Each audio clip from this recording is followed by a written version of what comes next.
As pessoas me perguntam: como você foi parar lá? O que querem saber, na verdade, é se existe alguma possibilidade de também acabarem lá.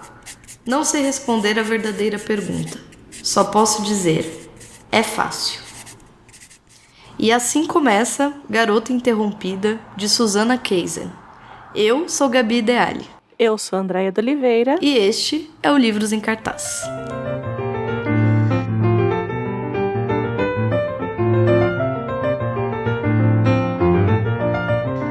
Nossa, estamos aqui hoje para falar desse que foi um dos filmes que marcou. Eu não vou falar minha geração porque eu não tenho a menor ideia, acho que não, mas marcou muito a minha pré-adolescência e adolescência, que é Garota Interrompida. Antes de gravar, a gente estava até conversando sobre o quanto foi um filme que fez parte de uma época da minha vida, que eu gostava muito desse filme. Até hoje é um tema que me interessa. Acho que já era a Gabi mais velha dando sinais das suas afinidades e vontades de conhecer, de saúde mental, conhecer até de filosofia, enfim, são temas que me prendem muito. Então eu tenho uma memória muito... Eu tinha, pelo menos, né, uma memória muito afetiva em relação a esse filme, assim. Portanto, estou muito feliz. Você já sabia que era baseado num livro? Não, eu não sabia. Eu soube antes da gente transformar em pauta, né? Mas é recente que eu descobri que era baseado num livro. E que tinha, de fato, que tudo aquilo ali fazia parte de uma, né, de baseado, o famoso baseado em fatos reais, né? Mas eu tenho uma memória muito vívida, acho que eu já comentei, com certeza já comentei em algum programa, não lembro agora qual, que a minha avó paterna, a mãe do meu pai, ela era uma mulher muito noturna. E eu fui a neta, assim, eu e ela, a gente era um em carne, assim. Eu vivia no apartamento dela, nos finais de semana. E aí eu acabava acompanhando ela nas noites de muita insônia que ela tinha. Ela ficava assistindo TV. Ela ligava o ventilador e ficava assistindo TV. E eu lembro que a primeira vez que eu assisti Garota Interrompida foi numa noite que eu tava na casa dela. E algumas das 2 vezes seguidas depois, possivelmente também foram na casa dela. Porque era uma época que as pessoas não existia streaming, não existia... Você assistia o que passava ali na programação da televisão que estava ligada na sua frente, né? Então eu tenho muito essa memória dessa primeira vez que eu assisti, desse primeiro momento assim, que eu fiquei fascinada, que eu falei, gente, que fascinante essa história. Assim, eu lembro que eu achei muito fascinante, falei, nossa, né? As pessoas ficavam internadas nesses lugares. Me senti atraída, talvez é essa palavra, né? Pelo tema. Muito, muito, assim, foi uma coisa que me arrebatou na época, eu lembro, assim. E aí eu lembro que eu era um pouco, assim, esse filme, ele me tocava muito, em vários sentidos. Então eu assisti ele por muito tempo. Ele é com certeza o filme que eu já mais assisti na minha vida. E depois, não por não gostar mais dele, não por não querer mais vê-lo, mas por, sei lá, acho que pela vida acontecer, né? A vida foi acontecendo, eu acabei deixando de lado. Acho que eu revi mais uma vez depois na minha vida adulta, assim. E aí agora reassisti. É muito interessante, foi uma experiência muito interessante reassistir esse filme. E quando a gente levantou ele para pautas, para possibilidades de pautas, eu também fiquei muito feliz. Porque acho que é a primeira vez que esse tema vai surgir com a gente nesse podcast. Não acho que vai ser a última, porque vamos falar disso, né? É quase um gênero. É quase um gênero particularmente norte-americano, mas é quase um gênero de filme, eu acho, assim. Sim. Então é possível que a gente cruze com alguma outra adaptação em algum lugar. E se a gente cruzar, é muito possível que eu queira muito fazer o programa, porque, de novo, é um tema que me encanta, me prende de uma forma realmente muito, muito forte pra mim, né? Que é isso, eu tenho essa vivência. Você tem, Andréia? Você tem alguma... Então, eu não sabia que era uma adaptação quando eu assisti. a gente não tinha muita informação, né? A gente simplesmente ia lá na locadora, pegava o filme e assistia, né? Então não tinha muito essa coisa de saber e tal. E aí, eu me lembro que eu assisti depois que a Angelina Jolie ganhou o Oscar, porque eu queria ver... Porque, assim, a gente tem que lembrar também, porque que antigamente a gente reclama muito dos filmes do Oscar, né, hoje.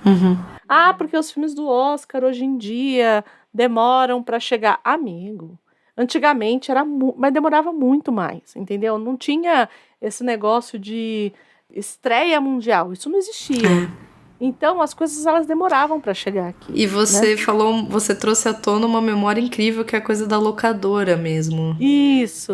Então, assim, eu tinha essa coisa de pegar 5, 6 filmes e me trancar no fim de semana e assistir esses 5, 6 filmes no fim de semana. Exato, eu também. Então, isso era muito comum, né? Tipo uma maratona, assim, de ir na locadora, pegar lá uns 5, 6 filmes e levar pra casa. Ai, que delícia, né? É isso, sem saber de nada, enfim. Mas esse, eu me lembro de ser um que eu queria ver, porque a Angelina Jolie tinha ganhado o Oscar. E todo mundo estava falando muito da interpretação dela e tudo mais. E eu a tinha visto, eu não sei se foi antes ou depois, mas também, de novo, com essa coisa dos filmes chegarem aqui antes, chegarem depois, não dá para saber. Aquele Hackers também era com ela, que foi um filme que o ator que fazia junto com ela, que era o Lee Miller, eu achava ele um escândalo, aquela coisa. Então, adolescente, né? Então, Claro, gente, isso ficou no passado. Não tem muito o que falar, E aí, bom, assisti ao Garota Interrompida, mas vou confessar que gosto do filme, não desgosto. Mas eu já tinha... nessa época, nessa época não, um pouco mais jovem, quando eu estava ali na 8ª série, já indo para o ensino médio, eu tinha uma amiga de classe que também gostava muito de ler.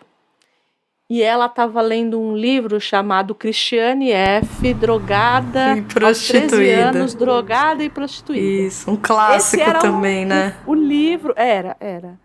E eu assisti ao filme. E aí, ele, assim, eu sei que são coisas completamente diferentes, mas eles têm o mesmo... Eles te batem nesse lugar, vai. É o mesmo tom ali, entendeu? Sim. Eu acho que é porque são meninas passando por essas coisas e tudo mais, e você olhando aquilo e falando, poderia ser eu, né? Assim, existe essa proximidade, essa identificação, quase, né? Por mais que as referências, por exemplo, no caso da Christiane F., na Alemanha, no começo dos anos 80. Você acredita que eu nunca li, nem vi? Então, eu comecei a ler o livro, porque essa minha amiga falava muito e tal, e aí eu fui tentar ler. Aí eu li, acho que o primeiro, segundo capítulo, o terceiro eu larguei. Mas e aí também vem essa predisposição que algumas pessoas têm para ler livros que são memórias. Eu não tenho. Então... Eu até leio também, mas não é um gênero que... Porque quem gosta do gênero. Eu não sei se você tem essa impressão também. Eu tenho a impressão de que... Por exemplo, a minha mãe é uma grande leitora de biografias. Assim, minha mãe ama ler biografias. A Ana também. Eu não sou essa pessoa. Eu brinco com a minha mãe, fofoqueira, gosta de saber da vida dos outros. Eu brinco muito com ela nisso. Mas eu, particularmente, não sou essa pessoa. Eu também não. O gênero de diário eu já gosto. Então, mas que é o diário, que é aquilo que está ali, que a pessoa escreveu, e aí também não é de todo mundo, né? Eu li o da Sylvia Plath e eu li o da Frida Kahlo. E só. E tá bom. Então, e tá bom, né? Porque também o diário, ele me coloca naquele lugar do tipo... eu não era pra eu estar lendo isso aqui. Exatamente. Né? Diário tem esse isso. lugar, por mais que eu eu fico encantada, né? No caso da Frida, eu uma vez por ano eu não chego a lê-lo novamente, mas eu sempre dou uma folheada, porque sempre tem alguma... como eu também sou uma pessoa que faço diários, né? Gosto de escrever diários, então tem essa coisa da escrita do cotidiano, mas também tem essa coisa do desenho, essa coisa do... que eu vou muito na mesma chave que ela ali, né? Então, às vezes eu não quero escrever, eu faço um desenho ali, uma bobagenzinha, uma coisa, entendeu? Então, assim, eu acho que no caso da Frida, o lugar é quase uma obra de arte pessoal, entendeu? Do tipo, Sim. É uma obra que ela não mostrou para ninguém.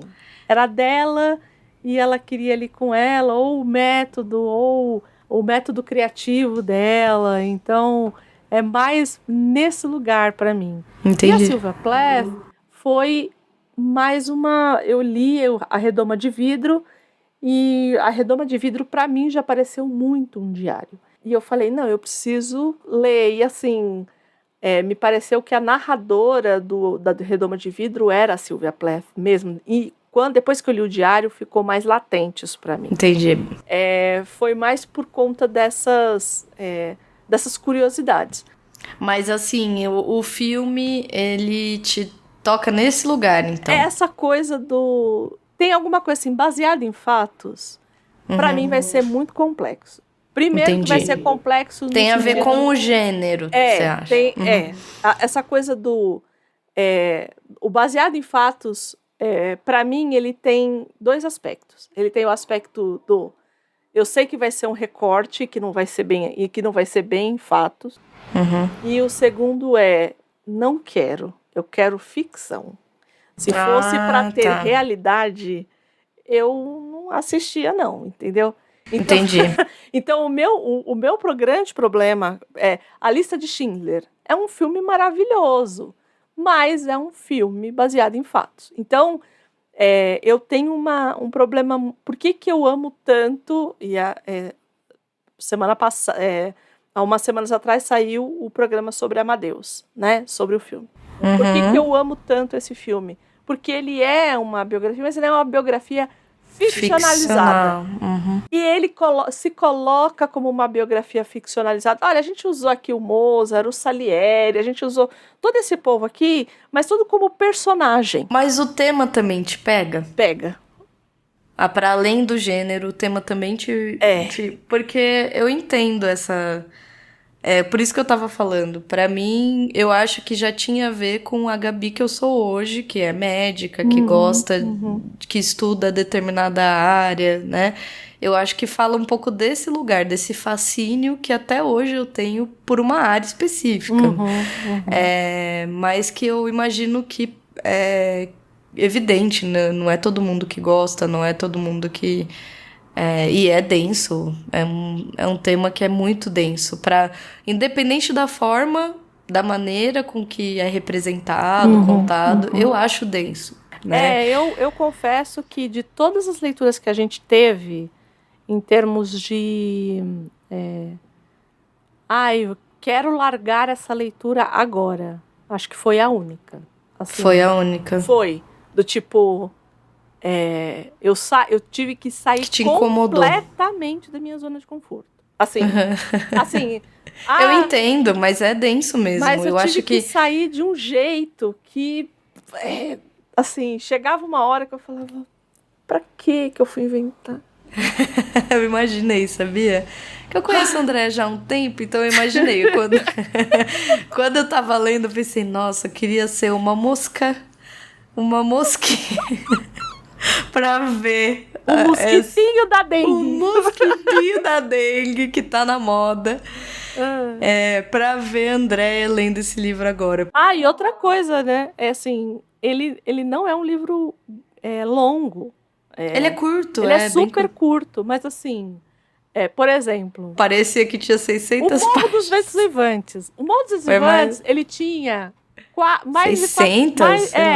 Quase 400 páginas. Ele era o dobro. É verdade, quase 400 páginas. E assim, eu já tinha lido Eu precisava ler de novo? Não. Mas eu fui Pessoa foi lá e li. Releu. Né? E reli em 2 dias. Ah, mas você releu pulando as coisas. Eu falei, não. Não. Porque eu precisava ler com um acuro. Enfim.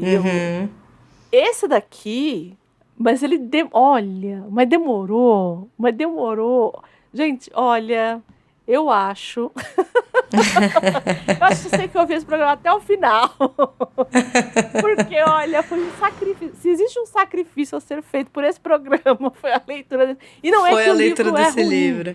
Eu acho que, acho que isso tem que ficar claro. Eu entendi o que você... Eu entendi os seus pontos. Por isso que eu perguntei. Não é ruim. A escrita dela é bem... Eu acho até enxuta. Acho que ela não se demora em muitos... Porque, normalmente, quando a gente... Principalmente quando a pessoa quer muito colocar a gente no ambiente, né? Porque... Ela se delonga nas descrições, nas sensações. Não tem isso. Não tem. Mas, ao mesmo tempo, também ela traz informação. Ela tem... Eu acho muito interessante, porque, para mim, ela é autobiográfica, mas ela tem um caráter... Como vou explicar isso? Ela sabe expor o ponto de vista dela, e não é o ponto de vista dela no sentido da opinião dela. É do ponto de vista mesmo de quem tá vivendo aquilo lá, naquele local, sem... nesse sentido, é o oposto do filme. Isso. Ela não lembra em nada esse show melodramático. Você vai abrir esse livro e você não vai ver um show... que também poderia ser. Que também poderia ser. Mas não é isso. Ela não faz... Ela trata com uma naturalidade... Ela não se coloca numa posição de vítima... Ela e nem põe nenhuma delas na posição de vítima. Nenhuma das meninas. Isso. Ela trata pelo nome que todas elas têm ali. Nome no sentido de o que cada uma delas... Por que cada uma delas está ali. Isso. Né? Naquele hospital psiquiátrico, enfim. E a prosa dela é muito... Ela é...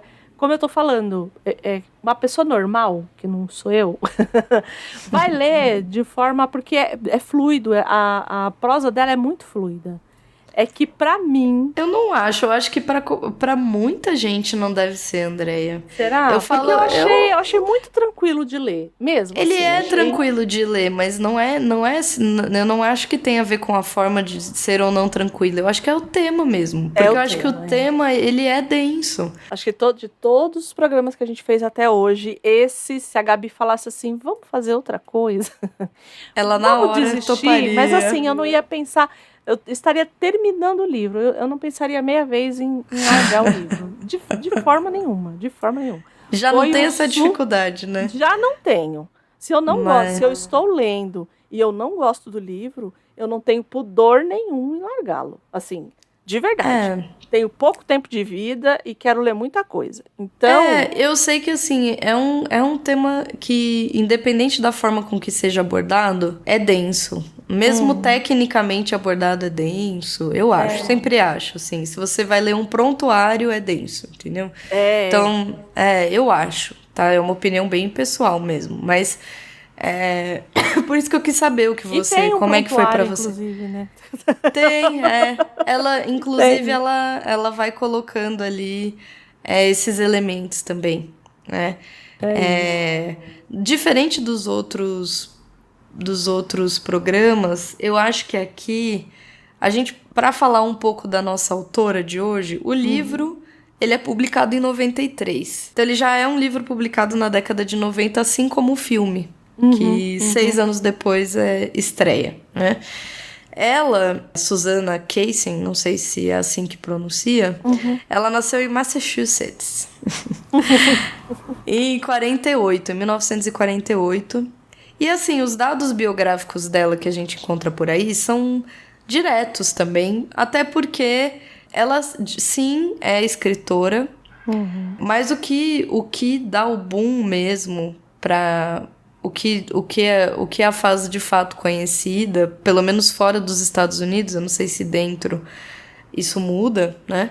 Mas pelo menos fora dos Estados Unidos é sem dúvida Garota Interrompida, que é um livro autobiográfico, um relato, na verdade, autobiográfico, que ela publica nos anos 90. Para quem ainda não está totalmente integrado sobre o tema de hoje, ele trata de um período em que ela ficou internada no Hospital McLean, que é um hospital para pessoas em condições, enfim, de saúde mental, que aí, imagina, nos anos 60, né? Ela ficou internada ali 1 ano e meio, mais ou menos, acho que foi isso, né? 18 meses. Na época em que ela tinha ali 18, acho que um pouco mais de 18 anos, né? De 18 para 19, então ela entra lá com 18 e sai de lá com 20, praticamente. Então, esse livro, na verdade, conta sobre esse período dela. Ela tem outros 5 livros, além desse, publicados. Ela é escritora. Ela era filha de um grande economista, ao que tudo indica. O pai dela era um grande economista, dava aulas no MIT. Então, imagina, né? Chegou a ser conselheiro econômico, seja lá o que isso seja, de Kennedy. Então, a família é uma família abastada, uma família com dinheiro. E estamos falando dos Estados Unidos. Então, assim, independente do que se faça lá, você paga. Se você for preso nos Estados Unidos, a sua família vai ter que pagar para você ficar... Você sabia disso, Andréia? Não. As famílias pagam. Mesmo um presídio, por exemplo, as famílias pagam. É óbvio que um presídio estadual, etc., é mais barato, né? Mas você paga a estadia da pessoa, comida da pessoa, a troca de roupa da pessoa. Meu Deus! Eu imagino que deve ter alguma declaração de hipossuficiência, né? Sim. Deve ter algum tipo de declaração que a pessoa possa fazer. Mas, assim, até onde eu sei, independente, assim, são casos muito sui generis que isso acontece, né? Muito únicos que isso acontece. Em geral, mesmo que a família seja pobre, que a pessoa vem de uma família pobre, eles contatam alguém da família porque alguém precisa pagar. Ou ele vai pagar em trabalho, mais pra frente. Loucura, né? Então assim, ela ficou internada no Hospital McLean e foi pago. Tanto que no filme isso fica bem evidente também.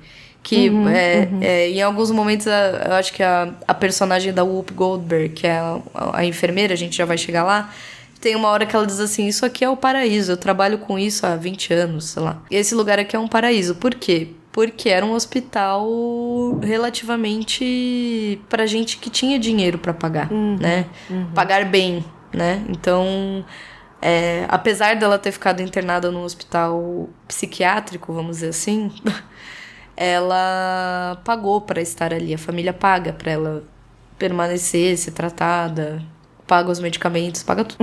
Enfim. E aí, ela faz esse livro. E eu acho que, assim, aqui, quando a gente faz nossos programas, vocês estão muito acostumados da gente se estender na biografia da pessoa, que, em geral, se atrela muito ou à forma de escrita dela, ou aos motivos pelo contexto, ou né? o contexto, exato. Ou o método dela, enfim. Cada um ali com a sua particularidade. Eu acho que aqui é muito mais o contexto histórico que a gente pode pensar. Porque a gente está falando de uma jovem de ali 18, 19 anos que fica quase 2 anos internada num hospital praticamente fim dos anos 60. Né? Ela se interna em 67. Então a gente está falando de um momento de muita virada, né? De uma quantidade gigantesca de novidades sociais, de contestações, de mudanças de presidência, de figuras sociais muito relevantes no contexto norte-americano, como Martin Luther King, o próprio Kennedy, enfim, a guerra, né, do Vietnã, que aparece no filme, a questão da guerra também é permeada ali no livro. E eu acho que marca muito Não sei o que você acha disso, né? Mas eu acho que aqui marca muito... Eu acho que particularmente pela Susana Kaysen ter sido internada, eu acho que cabe aqui o contexto de geração dela, e acho que cabe o entender mesmo o que era um contexto manicomial dos anos 60, os estereótipos que se tinha, tanto de diagnóstico quanto de visão dessas pessoas que estão ali. Hoje em dia tem, né? Imagina é que o Brasil é um dos pioneiros. Não sei se a gente já falou isso aqui ou se eu já conversei até isso com o André, mas o Brasil é um dos países pioneiros do movimento antimanicomial. Imagino que as novas gerações não tenham memória ou conhecimento do que é ter essa ideia na cabeça de que você tinha um tio, um avô, um tio-avô, uma tia, no que já tinha sido... do Juqueri. Aqui em São Paulo, né? Aqui em São Paulo tinha o Juqueri. Do Barbacena, lá em Minas. Então, existia um imaginário popular e um preconceito, eu creio que um preconceito mesmo, com pessoas que passavam por questões de saúde mental, né? Não era um hábito que as pessoas fizessem análise, não era um hábito que as pessoas buscassem, falassem sobre. Então, aqui é interessante quando a gente entra nesse lugar, porque é um contexto muito particular, que é o dessa geração que começa a contestar. A gente está falando de maio de 68, por exemplo, que em Paris, por exemplo, as mulheres arrancavam os sutiãs e faziam manifestações de rua. E que tem muito essa coisa da loucura atrelada à mulher, né? Exato. Então, assim, eu acho que ser nos anos 60, se existiu algum tipo de choque geracional brutal, assim, eu acho que foi com os jovens dos anos 60 e os seus pais ali. Eu também. É que é um degrau muito rápido, exato, né? Não tem a transição que... Não. Eu acho que a gente fala muito das gerações, André e eu aqui, né, no podcast, porque nós somos de gerações diferentes e a gente o tempo todo fala da minha geração, da geração dela, e a gente já tem choque, né? Isso. A minha geração para a geração da Andréa não era para ter as mudanças tão... Agora eu acho que a gente já se habituou. A gente, eu digo sociedade, né? As gerações mais novas mudam muito rápido, né? Em 5 anos, as referências já são absolutamente diferentes. Eu acho que é isso também. Eu acho que hoje em dia as gerações, cada vez elas estão mais rápidas. Exato, né? A transição é muito rápida. Isso. Então a gente sabe que daqui 5 anos os novos adolescentes provavelmente já vão ter outras questões absolutamente diferentes. Eu acho que para esse período deve ter sido um choque. Um choque. Eu também acho. Eu acho que foi... Porque, vamos lá, Guerra do Vietnã. Essa coisa dos soldados de guerra que iam como heróis. E aí, quando começou-se a ver o que era feito no Vietnã, eles voltam como... vilões, né? Tem toda essa era um garoto que, como eu, amava os Beatles e os Rolling Stones. Tem isso, eu acho que tem isso. Eu acho que tem, como a Gabi já falou, todas as revoltas estudantis que tiveram nos Estados Unidos, o movimento pelos direitos civis, né? Dos principalmente negros. afro-americanos. Sim, isso. E a onda feminista, né, daquele período. A gente sempre fala de 2, 3 ondas, né? E eu acho que a segunda grande onda foi ali, né? Sem dúvida. Então, assim, eu acho que estava tudo mudando muito. Que todo mundo brinca dos boomers. Foram os boomers que mudaram tudo isso aí, né? Que é o pessoal ali que é o pós-guerra, na verdade. É o pós-guerra. Então, que é o pessoal ali de 40 até 60, né?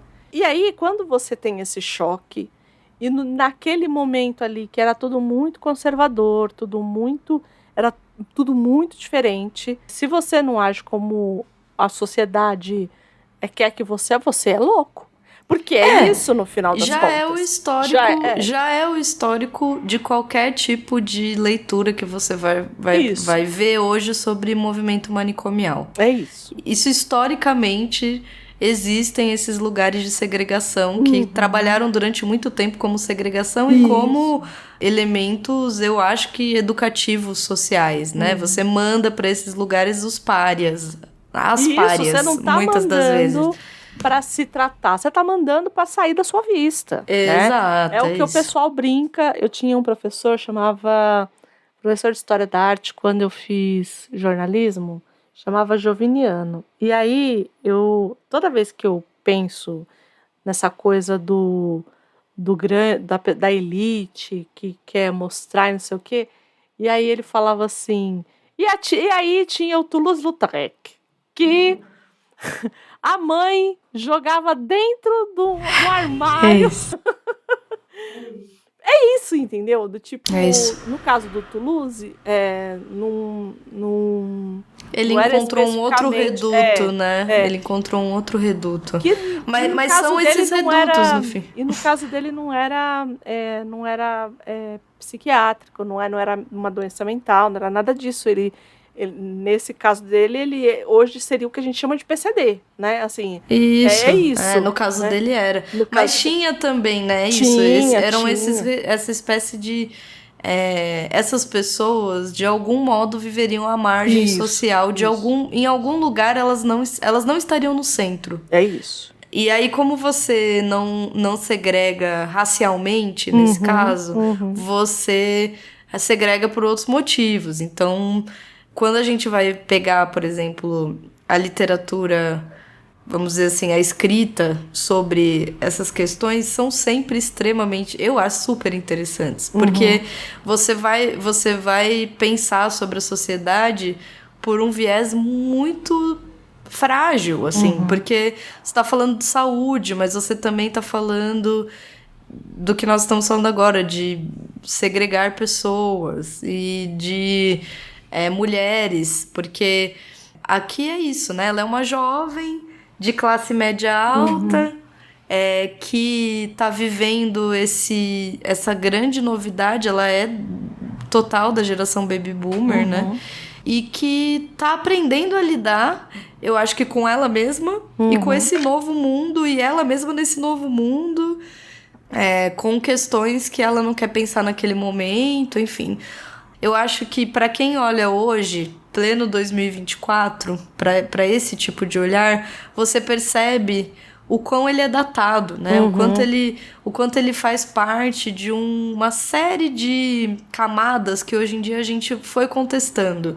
Então, desde a própria saúde mental, que hoje em dia eu acho que ela é até super explorada, super exposta, super explorada. A gente tá num outro momento disso. Até, sei lá, o preconceito em relação a essas doenças mentais, ou o que é uma doença mental, o que a gente pode considerar ou não uma doença mental, o que lugares são esses. Então, assim, é datado tanto pelo período dos anos 60, quanto por ela escrever isso nos anos 90, e o filme também. Então, olha só como as coisas são, né?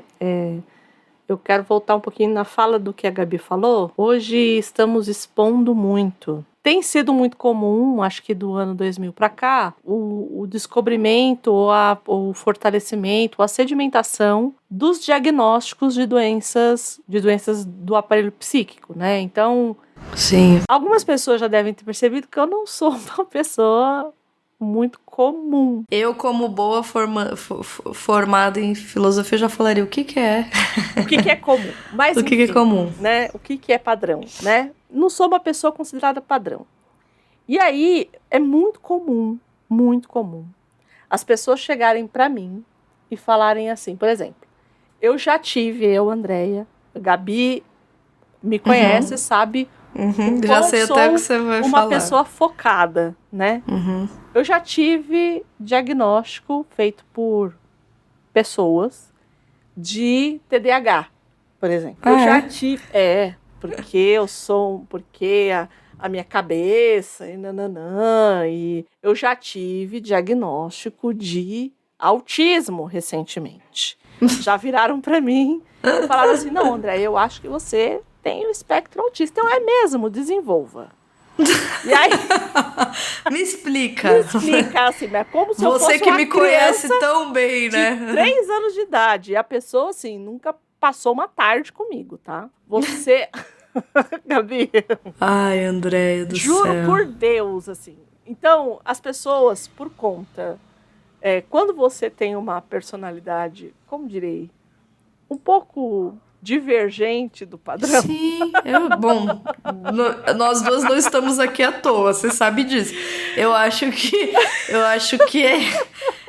né, encontramos nosso nicho, pessoal. E sinto muito, se vocês nos acompanham aí a todas essas semanas, tem uma notícia para dar, né? Porque Estamos todo mundo no mesmo barco. Exato. Então, por isso que eu acho tão fascinante o tema, porque ele tem camadas, por isso que eu tava dizendo, ele tem muitas camadas. E eu acho que tem uma super exposição, uma banalização, Sim. ou mesmo... Então, é isso, é a pessoa chegar pra mim e falar assim, André, você é como é que é? Divergente. Neuroatípica. A neuroatípica. Neuroatípica. E aí a véia fala assim, oi? Eu acho que a gente já falou aqui, eu sempre me confundo. A gente já falou aqui do teste do ursinho Pooh? Não. Existe, gente, o teste do ursinho Pooh. Que você responde ali uma série de perguntas e ele te coloca em um ou vários, ele dá lá as porcentagens de que traços você tem na sua personalidade. E aí chama teste do ursinho Pooh porque eles usam cada uma das personagens do ursinho Pooh. Tá bom. Então, sei lá, você tem o depressivo, que é o bisão. O bisão, exato. Aí você tem o tipo esquizofrênico, que é a criança. Qual que é o nome da criança? Christopher. Christopher. Porque ele vê e fala com bichos e tal. Aí você tem gente, é sensacional, é muito bom. Cada um deles é um espectro, vamos dizer assim, né? De doença ou condição, ou traço, vamos dizer assim. E aí, no fim, ele te diz assim, você tem, sei lá, tantos % de tal personagem, com tal, entendeu? Gente, mas isso não quer dizer absolutamente nada. Exato, então Porque, não sei, né? Talvez eu não sei como é que é o teste. Mas no final das contas, toda personagem, principalmente personagens de histórias para criança ou qualquer tipo de personagem que sejam mais estereotipados, eles vão caber como uma luva em épocas da sua vida ou em... Eu acho uma loucura, olha só. Eu acho uma loucura, vou me aproveitar dessa deixa, que a gente tá entrando num momento que a gente inverte, porque o que acontece...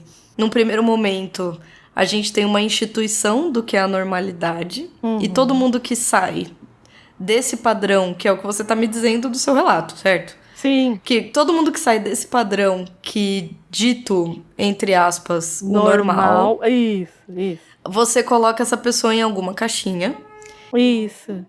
E a gente tá fazendo um movimento hoje que é o oposto. Não vou dizer que é o oposto, mas ele é curioso, porque... Você transforma, você destrói, você tá gradualmente destruindo o que seria esse normal, ou você constrói um normal em cima dessas outras caixinhas. Pra mim, lembra um pouco o alienista. Não, absolutamente. Porque você entra num lugar que tudo e qualquer... variação de humor que você tenha, você vai ter um diagnóstico. Isso.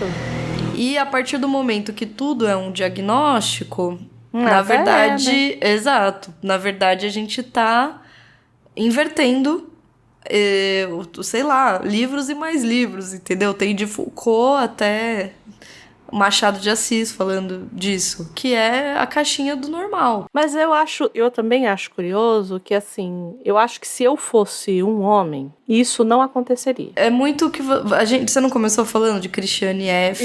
Isso. Aqui a gente tá falando de uma mulher também. Isso. Inúmeras autoras. Um livro que acho que uns 2 ou 3 anos atrás bombou e muita gente comentava nas redes sociais era o da Nellie Bly. Ela era uma jornalista, se não me engano, no fim do século XIX, acho que no fim da década de 80 do século XIX, então 1880, 1890, que já é uma coisa diferente, uma mulher jornalista. E aí, não bastasse isso, ela decide fazer um experimento. Ela se interna num hospital como jornalista, e ela é a primeira pessoa a denunciar publicamente os maus tratos que as pessoas sofriam nesses lugares. Não. Porque o experimento dela, que era pra durar, acho que ali ela ia ficar, 2, 3 dias, acho que se estende por 12, eu não lembro quanto tempo, mas o plano era ela ficar bem menos. Entendi. E aí eles acabam... Nossa, vira um problema grande, assim. E aí quando ela sai, ela solta esse relato que é avassalador para a época. Então, a quantidade de mulheres, por exemplo, aqui no Brasil a gente tem o Diário da Maura Lopes Cansado, que também que é muito conhecido. Também, uns 2 anos atrás também, acho que foi republicado pela Autêntica, talvez, eu não lembro. Eu não sei, eu não sabia que tinha sido republicado. Eu sabia que fazia um tempo que estava fora de catálogo, né? Isso, foi recém-publicado. Recém, assim, 3 anos, 4 anos atrás, talvez, né? Então, a gente tem uma quantidade muito grande de mulheres que passam. E não é à toa. Não é à toa. Né? É um lugar que foi um dos... ainda é, eu acho. Mas foi um dos redutos de segregação feminina. Assim, tirando a casa e sei lá, os braços da igreja, talvez. Eu acho que o terceiro grande... lugar de confinamento, de controle, de tentativa de moldar, sem dúvidas, foram os hospitais, os manicômios, esses lugares que as mulheres ficavam internadas e não existia uma tendência muito grande. E aí eu não sei como a gente socialmente está reconfigurando isso, porque isso é um fato. Acho que a gente está reconfigurando tudo isso. Agora... Você acha... Eu brinco muito com a Gabi com essa coisa do tudo é terapia. Porque eu estou fazendo terapia. Mas eu vejo que é um movimento feminino. Majoritariamente feminino. Isso me dá um medinho, assim. Do tipo... um medinho no sentido de... Até onde eu estou reconhecendo que... Sim, toda pessoa precisa fazer terapia. Ou, uma hora isso virar e falar assim, a maioria que precisa fazer, de fato, são mulheres e são elas que fazem. Entende? É isso. Quando eu digo que eu acho que tá mudando, não é nem nesse lugar. Eu também acho que... Eu também concordo com você. Eu acho que, sim, sem dúvida nenhuma, qualquer pessoa, principalmente uma mulher... que sai do padrão, seja ele qual for, tá, gente? Não tô nem falando, sei lá, tô falando de vários padrões, às vezes menores, às vezes maiores, que as pessoas tendem a colocar até bobos, assim, nada demais que você fale assim, orientação sexual, não tô falando disso. O que eu sinto que muda, por isso que eu tava falando, é que antes a sociedade criava... né, aquela coisa da caixinha do normal e todos... isso foi uma criação. Existe uma criação sobre isso, né, sobre a ideia do normal. E, hoje em dia, existe uma nova criação que é te colocar nesses lugares. É isso que eu tô falando. Eu acho que a forma de pensar está diferente nesse lugar. Nesse lugar das pessoas se sentirem... aptas, capazes, abertas e até estimuladas a encontrarem seus diagnósticos e dos seus conhecidos. Então, e tem que ter, e dizer que não tem, às vezes pode ser um sinal de que você está sendo preconceituoso. Então, assim, eu acho que a mentalidade está mudando nesse lugar. Justamente por sermos uma sociedade de hiperexposição, enfim. Já falamos disso também em outros episódios, né? Mas aqui, eu acho que aqui nos anos 60, nesse primeiro momento, que também já é um momento tardio, mas o momento que eu quero dizer lá, que ela foi internada e tal, existia esse choque, sem dúvidas, geracional.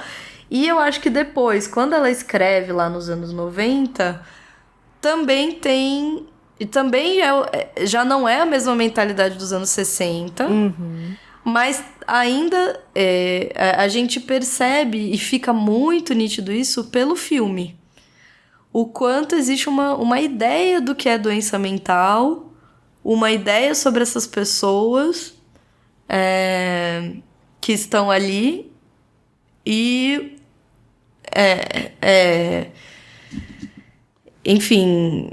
Eu acho que as camadas da obra estão aí, nesse lugar, entendeu? Quando ela relata, ela já não é a Suzana dos anos 60, é isso que eu quero dizer. Então, que é isso que me incomoda um pouco no livro de memórias.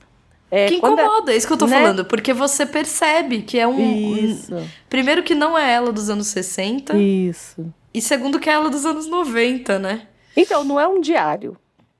Não é. São memórias, é o que a gente falou. É um relato. É o que a gente falou exatamente do Hemingway falando a respeito do Fitzgerald. Isso, exato. Exatamente, boa memória. É isso, entendeu?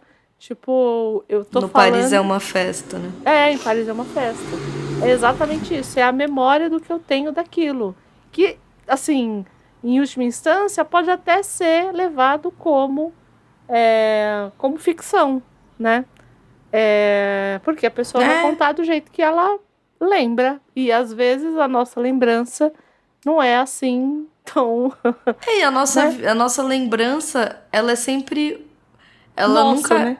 Ela não é uma memória. Isso, é isso. Uma memória nunca é uma memória. É isso. Ela é sempre uma recriação. Isso. E recriar é isso. Você coloca um outro olhar naquilo. Então, o que é interessante é isso. Você não tá lendo sobre os anos 60. Você tá lendo uma mulher dos anos 90, avaliando ela internada nos anos 60. É diferente, né?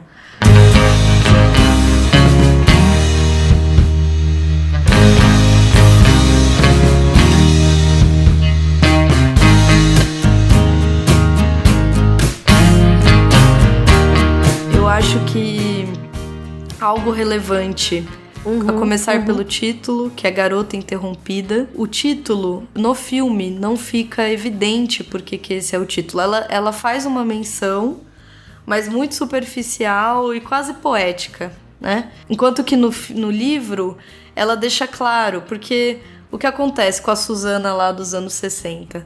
Ela tem um caso com um professor dela. E aí esse professor leva ela para fazer uma viagem, né? Um passeio, não lembro. Acho que um passeio, uma viagem para Nova York. E eles passam no Frickman Museum, que é um museu que inclusive está fechado. Eu fui procurar. Falei, nossa, ele existe? Não conheço, nunca ouvi falar tal. Ele está fechado. Ele, pelo que eu vi na internet, ele lembra a nossa pinacoteca daqui de São Paulo. Tá. No estilo, assim, ele é como se fosse um casarão que reúne coleções de obra de arte. Entendi. E ali, nesse Frickman, ela encontra algumas obras do Vermeer, desse holandês, né? Desse pintor holandês. E é o da garota do brinco de pérola, pra quem não identificou exatamente o da garota do brinco de pérola, o dito cujo. É esse. E aí é um corredor em que acho que tem 3, 4 obras dele, uma do lado da outra. Uma delas se chama Garota Interrompida. E quem tá nos ouvindo pode aí digitar na internet pra ver a imagem. Porque é exatamente isso, ela tá ali, parece que tomando uma aula, né? Fazendo alguma coisa ali. E ela olha em direção à pessoa que tá olhando pra tela. É uma pintura de uma menina sentada olhando pra nós que estamos olhando pra ela. É quase uma quebra de quarta parede, né? É, absolutamente a queda da quarta parede ali. Ela tá dialogando com quem tá, o espectador, com quem tá olhando pra tela. E aí ela tá sendo interrompida. Por quem? Por nós. Que estamos olhando, porque ela tá ali, parece que lendo. É uma lição de música, né? Exato, ela tá tomando uma aula ali de música. E nós interrompemos ela. Ela olha pra nós. E a Susana faz uma analogia. Quando ela vai ali, ela se vê nessa menina. Porque ela se sente interrompida no curso natural da sua vida. Por esse período que ela precisou se recolher, né? Então... eu até peguei o trechinho que ela Museu fala Freak, disso. não é Freakman, é Freak. Que ela fala assim, essa despreocupação durou meses. Fiz alguns trabalhos no colégio, parei de sair com Johnny e passei a sair com meu professor de inglês que escrevia poemas melhores, embora não fossem pra mim. Fui com ele pra Nova York, ele me levou ao Museu Freak para eu ver o quadro do Verman. Então, e assim, o texto do livro, ele é nessa chave, né? Assim, ele é cortado, né? Ele é direto, cortado. Eu vi uma entrevista dela, que ela deu para um canal do YouTube da editorial Big Sur, que chama... o programa chamava Backstory, né? E aí ela fala a respeito do quadro, né? De como. E aí ela coloca... Porque eu senti essa experiência em que fui removida da vida ou da vida normal. Dos 18 aos 20 anos foi uma interrupção do curso normal da vida. Então por isso que ela acabou colocando o nome de Garota Interrompida no livro, né? Porque ela achava que era exatamente isso. Ela fez o paralelo ali com o quadro, né? Com a pintura. É, o que ela viveu com a pintura, né? É isso. Eu acho o livro muito não linear, porque ele é muito cortado e tal. E aí ele tem uns altos e baixos. E no fim do livro, que eu acho que ela já entra num processo não de relato, mas sim de autorreflexão. Ela começa a falar sobre a doença dela. E do que ela achava que foi esse período e tal. E aí ela tem uma citação que eu faço questão de ler aqui, que eu acho sensacional, que ela diz assim: posso dizer com toda franqueza que minha infelicidade foi transformada em uma infelicidade comum e que, portanto, segundo a definição de Freud, alcancei a saúde mental. Isso é ela se referindo a quando ela sai do hospital. E eu acho muito interessante porque resume o que eu e André estamos aqui o tempo todo falando, que é viver infelicidade por infelicidade, sensação de melancolia por sensação de melancolia, todas as pessoas têm. Né? O que distingue qualquer tipo de diagnóstico ou não é você ter algo fora do que o processo dito natural, fisiológico, poderia acontecer, né? E é muito interessante essa ideia de infelicidade comum, né? Então, é um livro, de novo, eu acho ele pouquíssimo linear. Você percebe que ela tá quase fazendo como a Andrea falou, é quase um diário mesmo, no sentido não do diário do dia a dia, do diário da intimidade. Eu acho que ela tá ali quase fazendo uma autoanálise do que aconteceu com ela, por que aquilo aconteceu com ela, o que ela sente quando ela pensa que ela teve aquele diagnóstico, que é o diagnóstico de personalidade limítrofe, que é o borderline. Ela é diagnosticada com isso e uma depressão. Ela vai parar lá, acho que a gente nem acabou nem comentando. Ela vai parar porque ela toma aspirinas com vodka, é isso? Com vodka. No livro ela não fala tão diretamente da vodka. Não. Mas ela fala que ela toma, acho que o intuito era ela tomar, sei lá, acho que 40, 60 aspirinas. Isso. E aí ela parou no 30, uma coisa assim. E aí ela se arrependeu no meio do caminho, meio que levantou, acho que pra chamar alguém, pra sair dali, ligar pra alguém, e desmaiou. Isso. Obviamente, ela tinha tomado 30 aspirinas, né? E aí levam ela pro hospital, ela faz uma lavagem gástrica e começa a ir nesse psiquiatra, que segundo ela, ele demorou o quê? Meia hora pra decidir interná-la, né? Tanto que eles dão uma amenizada no que a família faz, né? Porque no filme, exato. No filme, porque eles falam assim, o médico, ele era amigo do pai, e aí o amigo vai lá e dá o diagnóstico. No filme a mãe dela leva a roupa dela. Isso. Porque no filme você começa com ela na frente do médico, como no livro também. Na verdade, começa com ela já fazendo a lavagem, né? Isso, mas eu digo, os primeiros minutos ali, você começa a entender, tá meio confuso, mas você consegue entender que ela passou mal, tava no hospital e que depois ela tá num médico ali, psiquiatra, né? Ou num psicanalista, mas é alguém que tá ali tratando da saúde mental dela. Só que no filme, a mãe dela tá do lado de fora levando uma mala. Isso. E aí ela diz, nossa, minha mãe tá aqui, né? Ela diz uma coisa assim, minha mãe, o que minha mãe tá fazendo? Foi a mãe dela que levou ela, inclusive, né? Pra fazer a consulta. Tanto que ela fala assim, não precisa, minha mãe tá aqui. Minha mãe me leva. E ele fala assim, não, eu tô chamando um táxi porque vai ser melhor pra você não ter esse... Não ter que se despedir, uma coisa assim, né? E aí, só que no livro, no livro ela, pelo menos até ali, ela dá a entender que ela foi sozinha no médico, que ela teve uma série de trabalhos e que entre os trabalhos ela tinha marcado esse médico. Então, é diferente o livro do filme, em vários aspectos, né? Eu acho que aqui a gente pode ficar fazendo esse cotejamento, fazer essa... ir seguindo, né? Porque aí o que acontece? Ele chama um táxi, e no livro ele acompanha ela no táxi. Isso. Ele vai com ela no táxi. Não no livro, né? Eu diria que na vida dela. O que acontece é que o médico vai com ela até o hospital e no filme não. E aqui eu acho que começam a entrar as diferenças, né?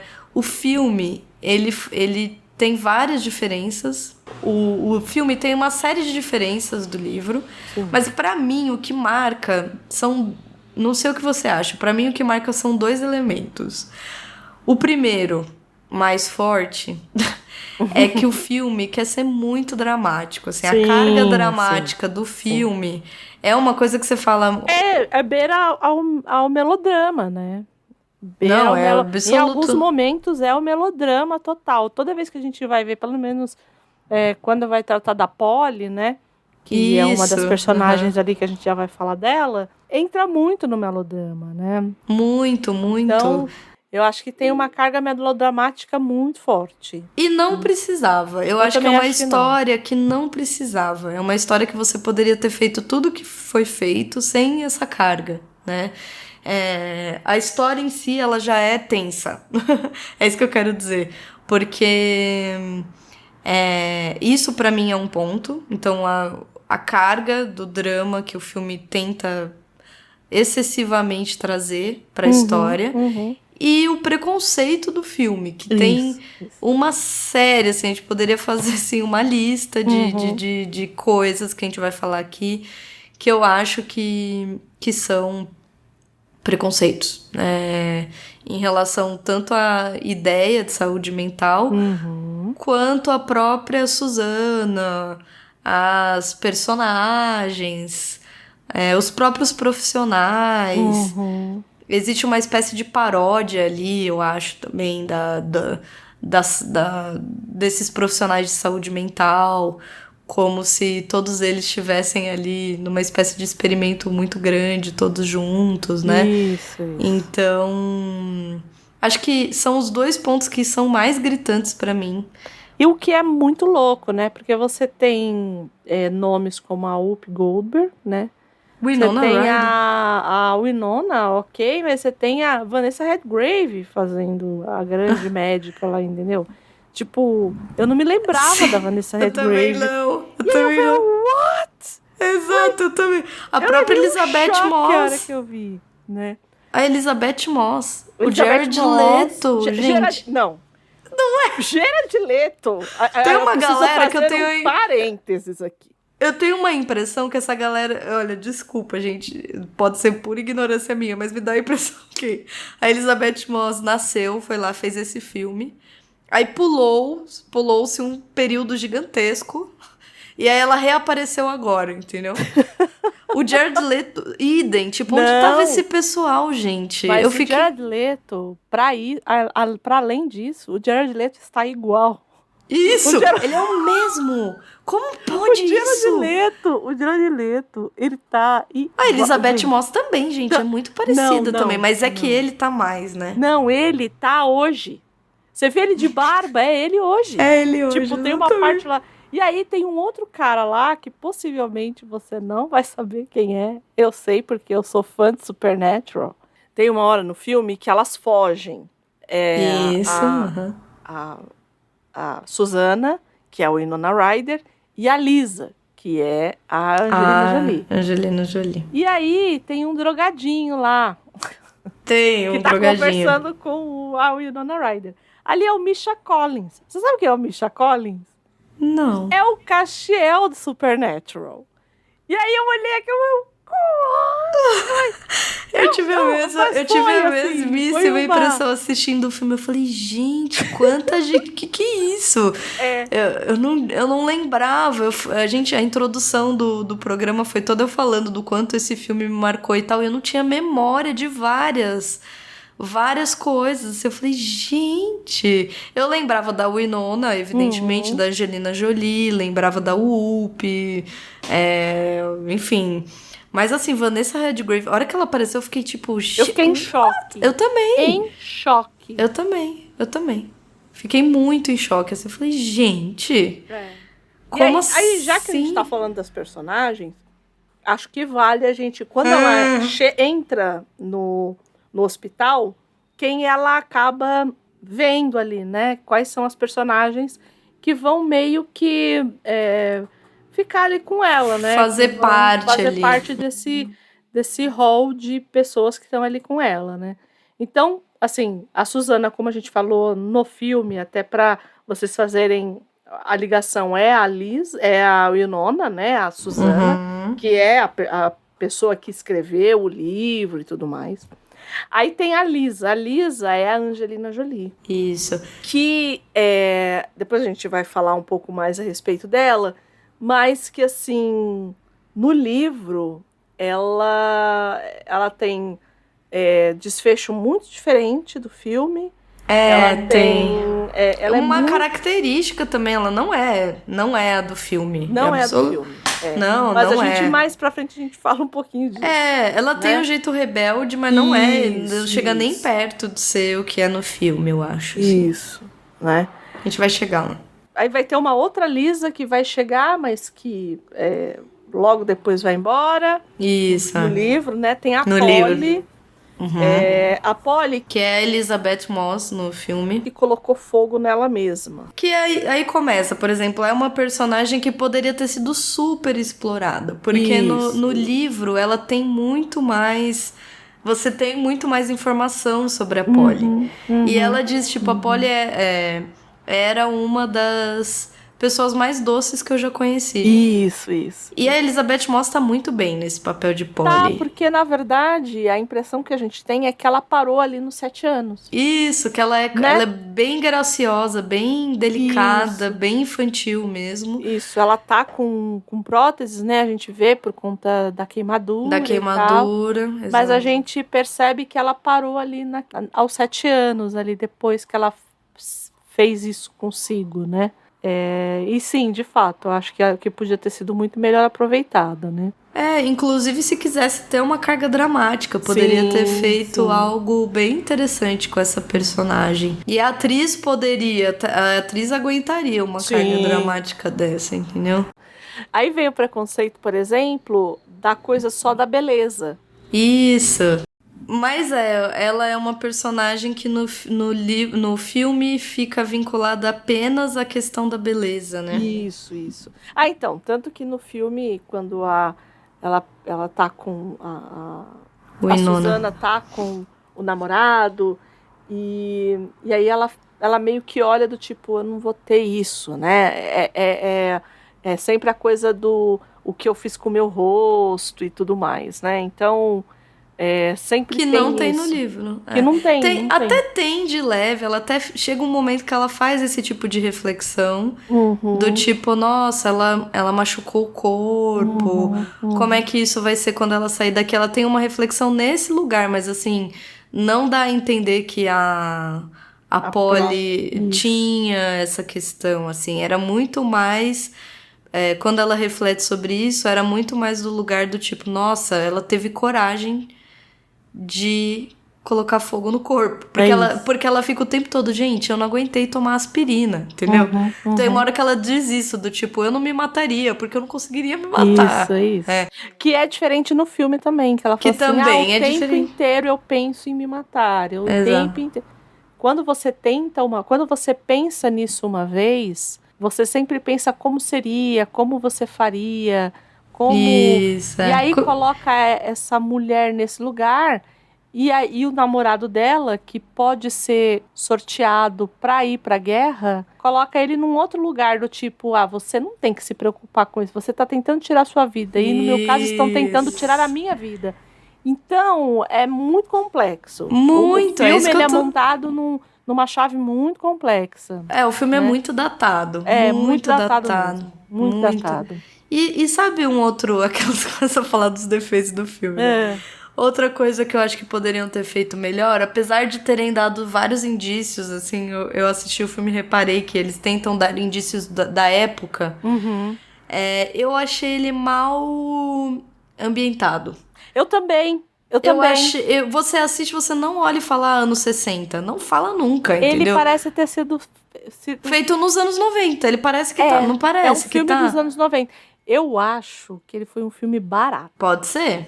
Porque assim, as roupas, ok, tem alguns momentos ali que o eu vestuário... acho que mais a Daisy. Porque a Daisy tem essa coisa da dona de casa. Que ela coloca aquele roupão bem anos 60. Isso, bem anos 60 e tal. As TVs, as enfermeiras, a TV...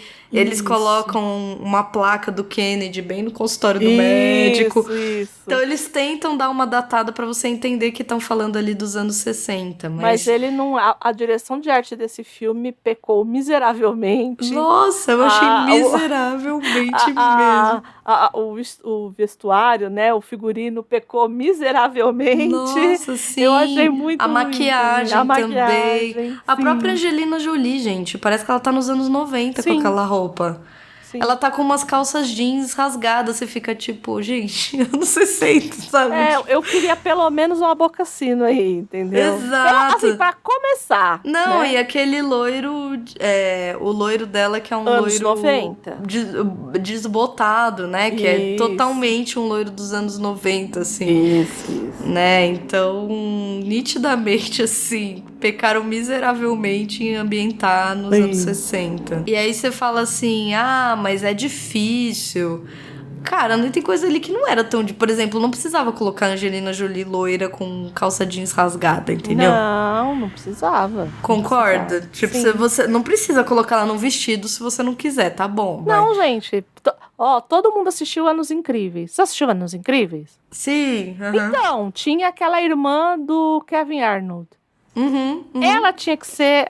o figurino da Lisa tinha que ser o dela. É uma boa... É isso, entendeu? Um bom Eu exemplo. olhava, é a mesma coisa. O figurino da Lisa tinha que ser igual ao da atriz, que eu esqueci o nome dela, que faz o par romântico do Forrest Gump, no filme Forrest Gump. É aquilo, ela tinha que ser... Ela tinha que ter aquele visual, entendeu? A própria Elizabeth Moss, depois ela vai fazer Mad Men. Sim. E ela tá bem caracterizada em Mad Men, né? Tá bem com um figurino interessante.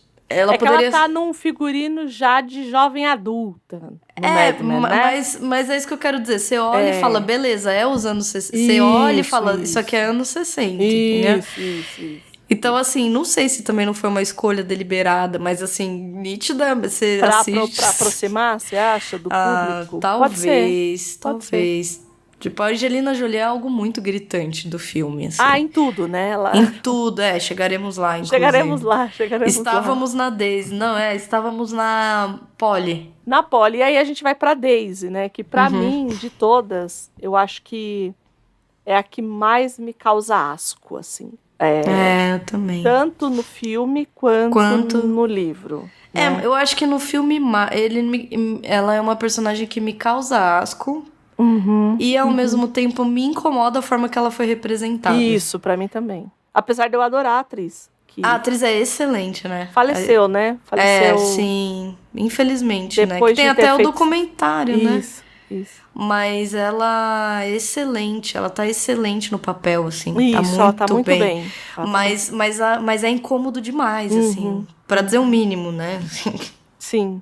Porque fica meio no ar, né? Eu peguei o trecho que falam a respeito dela específico, da Daisy, tá?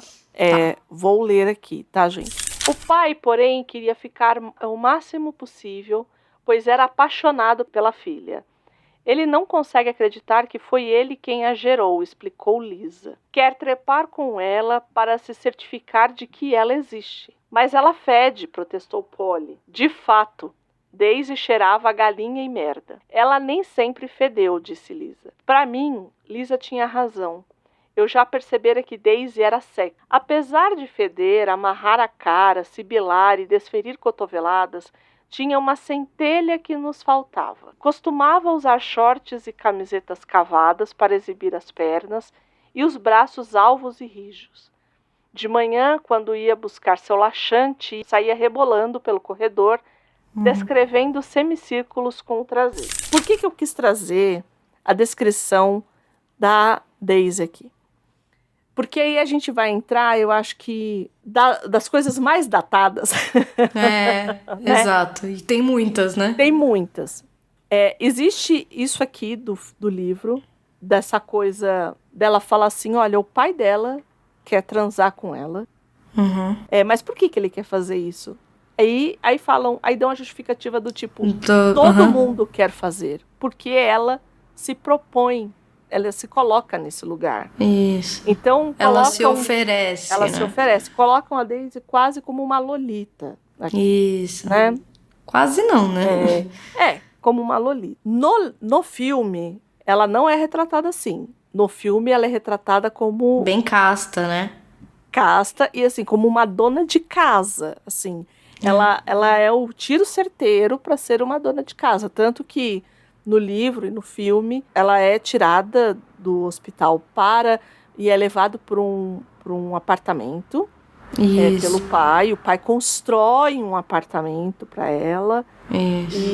E todo ela, equipado. Todo equipado. E ela fala certo do tipo, tem cozinha, quarto, banheiro e sala. Do tipo... É uma casa. Mas eu digo, uma casa no lugar é um ambiente para eu ser dona de casa. Né? Isso, tipo, é isso. Ali tem todos os elementos que eu preciso, vamos dizer assim. Né? Exato. E aí, a partir daí, e aí chega a notícia no livro que ela se matou. Isso. Né?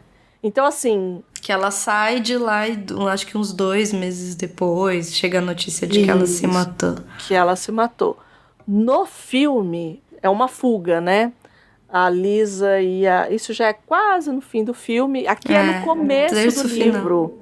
A Daisy, ela é só retratada aqui no começo e já é descartada. Ó, ela saiu, né? Ela foi morar nesse apartamento. E de novo não precisava, né? Não. Desse drama. Porque o que acontece é isso. É o que a Andrea falou. É bem no começo do livro. E não deixa de ser dramático, não deixa de ser triste. Todas elas sofrem muito, inclusive. Isso, e é muito sintomático, porque a gente sabe por que ela se matou. Exato. A gente sabe que é porque, possivelmente, ela sofreu algum tipo de abuso do pai.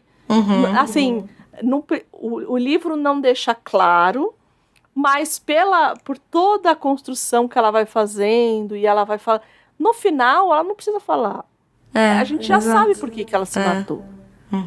Aqui, o que precisou ser feito? E é aqui que a gente fala que o filme é datado. E por que o filme é datado? Porque aqui, o que precisou ser feito? As duas fugiram do hospital, a Lisa e a Susana, e foram para o apartamento dela.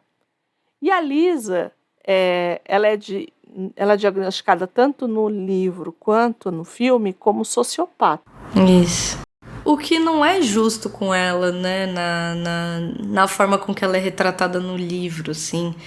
Porque o que acontece, que me incomoda horrores, é que ela é uma pessoa... De novo é um preconceito, entendeu? Isso, porque ela é colocada como... Ela é uma pessoa muito má. É isso. E aí, isso me incomoda muito, assim. Porque eu falo, gente, no livro ela não é retratada assim. Possivelmente ela não era assim. E uma pessoa sociopata não é assim. Não é assim, exato. Entendeu? Então, assim, é uma série de problemáticas na representação, né? É isso. Mas conta, aí elas fogem, vão pra casa da Daisy. Isso, e aí, chegando lá, a Daisy as recebe muito bem, inclusive. Só que a Lisa, ou por inveja, ou por raiva, ou porque queria brincar com a menina, começou a falar o que a gente já sabia, né? Do tipo, o que você tá vivendo aqui, você tá vivendo uma casa... Assim, o que ela fala ali é exatamente o que a gente já sabia, o que estava acontecendo. E aí ela vai jogando isso na cara. Eu não consigo muito... tem alguns assuntos que para mim são muito complexos, eu não consigo nem desenvolver. E aí chega... eu não consigo, porque Te pra faltam mim... palavras. Me falta. E aí chega um momento que ela fala assim, não, tá bom, então é a hora que vocês forem... Eu não quero ver vocês aqui de manhã, vocês podem ir embora, porque a Lisa fala um monte de impropérios pra ela. Eu acho tão desnecessária essa cena em vários aspectos. Mas aí é a cena que vai dividir a pessoinha boa da pessoinha ruim. Exato. Né? Porque a Susana, ela é tão boa... que ela viu a Lisa falar tudo aquilo pra ela não defendeu a Daisy, e aí a Daisy foi dormir, aí ela subiu no quarto da Daisy, e a Daisy tinha se enforcado. Então, e aí ela fala assim, eu não falei nada, e aí ela se sente culpada, e aí de novo, porque é datado, porque é a partir da culpa que ela decide se tratar. Exato, E de novo tá errado por isso, entendeu? Não é porque ela viu que ela tem um problema, se é que tem um problema, enfim. É difícil porque é isso, uma pessoa sociopata também não teria culpa, entendeu? Isso. Então, assim, é problemático por várias questões. E tem uma outra coisa que também a gente comentou, que tem uma cena em que a Susana, quando elas fogem, elas entram como diz André, ela conhece um drogadinho, né? Então elas que entram... é o Misha Collins, que é um que é o Misha Collins, no Supernatural, entendeu? É um anjo, mas já foi um drogado. É isso, você sabe o que ele fez no verão passado, né? E aí elas entram numa van de hippies, assim. Isso. E aí elas dão um selinho, assim. Tipo, dá a entender que existe ali um frisson entre ambas, Isso, entre ambas, E aí... que aquela atração, ela não é amizade, ela é uma outra coisa. Ela é uma outra coisa, exatamente. A relação que tem ali tem algo a mais que só amizade. Isso. E aí, quando eu assistindo depois de tanto tempo, eu fiquei tão incomodada com isso, porque primeiro que a Susana, a gente tá falando de todas elas aqui, a Susana é retratada como uma super promíscua. Isso, no filme, do tipo, né? O filme dá a entender que ela foi internada justamente porque ela era muito promíscua e irresponsável, né? Isso. Então, eu acho que aí tem esse aspecto de querer demonstrar como ela é promíscua, do tipo, qualquer pessoa que ela se aproxima, eventualmente ela vai querer transar. É isso. Segundo, que é a ideia de associar a homossexualidade ou a bissexualidade, exato, à promiscuidade. E do tipo, aí, tá vendo? É uma mulher... a gente tá pensando nos anos 90, tá, gente? Isso. Do tipo, aí, ó, tá vendo? Uma mulher beijando outra mulher, ela só pode estar doente, entendeu? Isso, é isso. Ela com certeza estaria num hospital psiquiátrico, entendeu? Ela não seria uma pessoa que não estivesse num hospital psiquiátrico. E aqui não estou entrando na categoria do normal e do não normal. Mas eu acho que para os anos 90, a carga que você tá imprimindo nessa imagem é essa, entendeu? Não dá pra dizer, não, olha, ela está retratando aqui, é mais uma pessoa com uma identidade, sei lá, que se identifica como bissexual. Não é isso. Ali, a vertente essa é uma pessoa que está doente. Isso. Né? Logo, tudo bem, ela tá beijando uma outra mulher, é isso, entendeu? Pessoas... O que era um diagnóstico, inclusive... do DSM, do... comum, É. Então, assim... tem uma série de coisas. É isso. Eu acho que é o que a Andrea falou, eu concordo muito. Não é um filme ruim. Principalmente quando a gente pensa que ele está incluído aí nessa espécie de gênero, né? Mas, de fato, ele é muito datado, assim. É verdade. Você falou disso, né? Dessa coisa do gênero, né? A gente pode até elencar alguns outros, né? Eu acho que, pensando assim, de bate-pronto, né? Eu acho que a gente pode pensar num clássico que muita gente já assistiu, que é Um Estranho no Ninho, que é bem anterior a esse filme, inclusive. Tem programa aqui do Estranho no Ninho, no Que é Isso Assim, dos meninos, eles falaram que eu amo, é um filme que eu adoro. É um filmaço. É um filmaço, exatamente, eu amo. Mas tem do mesmo período, Tempo de Despertar, que é muito legal também, que é com o Robin Williams, gente. Tem... aqui no Brasil tem o Bicho de Sete Cabeças, que é uma outra categoria. Mas aí eu vou dizer que somos muito melhores. Eu também acho. Eu adoro esse tipo de filme, porque eu amo a temática. Já falei isso nesse programa 50 vezes. Isso. Eu amo esse gênero, esse tipo de filme, mas assim... absolutamente outra categoria, como, por exemplo, o Bicho de Sete Cabeças ou o próprio Eunice. Sim. É outro tipo de filme, é outra abordagem, é outra forma de ver, é outro objetivo de filme. É totalmente diferente, porque eles entram, na minha opinião, numa espécie de receita de bolo do que é um filme de doença de saúde psíquica. Esses você diz os americanos. Os americanos, eu tô falando dos americanos. Então, por exemplo, o primeiro que eu me lembro, assim, no sentido cronológico, é um que se chama Na Cova da Serpente, que é lindo, é um filme lindo. É um filme de 48, gente. E, cara, imagina em 48 você tratar desse tema, né? É tenso, né? Mas aqui já é o pós-guerra. E o que acontece no pós-guerra? É que, assim, o Na Cova da Serpente não fala disso diretamente, mas eu acho que o fato de ter esse tema no cinema me faz pensar que no fim da guerra, da Segunda Guerra, tem uma quantidade gigante de soldados que voltam com estresse pós-trauma, né? Sim, com certeza. Então você tem uma demanda de discussão social de saúde mental, eu acho, né? Existe o tema fica um pouco mais palatável, porque você tem muita gente tratando disso, né? Mas é um filme lindo, mas também ele entra um pouco nessa fórmula. É uma mulher que é internada e ela é retratada com muita humanidade, vamos dizer assim. A pegada é sempre essa, né? É sempre mostrar o quanto as pessoas que estão ali, na verdade, são tão parecidas com a gente quanto as que... É sempre por aí a intenção do filme. E é um filme maravilhoso também. Aí você tem Harvey, que é dos anos 50, que é com o James Stewart, que é lindo também. E ele é um cara que vê o Harvey.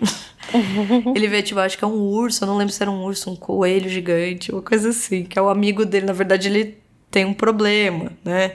Mas é isso, tem o Estranho no Ninho, tem a Ilha do Medo, mais recentemente muita gente assistiu, eu adoro a Ilha do Medo. Que aí também traz essa... É sempre desse lugar do poderia ser você, né? Do você poderia estar aí, né? Essa pessoa dialoga com você, você descobre que na verdade todos ali são muito humanos, olha só, os norte-americanos descobrindo que as pessoas internadas em hospitais psiquiátricos são os seres humanos. Seres humanos, exatamente. Pois é. Então, assim, eu acho que esse filme entra... Ele não é um filme ruim. Eu não acho ele ruim, mas ele é extremamente datado. Acho, inclusive, que... Porque a Angelina Jolie ganhou o Oscar desse filme. Precisamos falar sobre isso. Acho a atuação dela muito exagerada, muito assim... se você pegar, assim, mais da metade da carga dramática do filme, sem dúvidas, é devido a ela. Sim. Nesse sentido, é justo que ela ganhe o Oscar, porque, de fato, ela carrega o drama do filme, assim, a explosão dramática do filme é toda dela, absolutamente dela, eu acho. Sim. Assim. Mas, segundo a Andrea... Tem um porquê. Então, né? Eu vou começar com a autora falando, tá? Aí eu emendo, né? Nessa mesma entrevista que eu vi ela falando a respeito do livro e tal, perguntaram para ela a respeito da Lisa, né? Que é a Angelina Jolie, como que ela viu e tal. E aí ela fala assim, abre aspas para ela. Eu achei ela um pouco exagerada, mas a Lisa era exagerada. Então não foi uma maneira absurda de interpretar. Mas achei uma performance um pouco histriônica. E aí, o que eu queria trazer aqui? Quando a Angelina Jolie vai buscar o Oscar, a Angelina Jolie era muito louca, entendeu? E aí, a impressão que eu tenho... Uma fase roots da Angelina Jolie. A impressão que eu tenho é que, assim, as pessoas vão lembrar do Rock. O Stallone ganhou o Oscar por Rock. Porque as pessoas acharam que o Stallone estava interpretando, que era uma construção de ator aquele cara lá. E não era o Stallone. A impressão que eu tenho da Angelina Jolie nesse filme é a mesma. Que era ela, né? Que era ela, principalmente por conta... Porque a Angelina Jolie não era uma atriz do método, tipo Joaquin Phoenix, que é uma louca. Claro. Entendeu? Quando ela foi receber o Oscar, eu me lembro muito disso. Pra começar, a Angelina Jolie, ela teve um relacionamento com o Billy Bob Thornton, né? Um ator e tal, enfim. Todo mundo lembra dele nos anos 90. Quem é dos anos 90 lembra. Não vou vai lembrar. Me estendendo, não. Ela carregava no pescoço um pingente com gotas do sangue do cara. Ela fez uma tatuagem no braço do cara. Andréia, mas ela era apaixonada, né? Ela era maluca, entendeu? Tipo, é isso.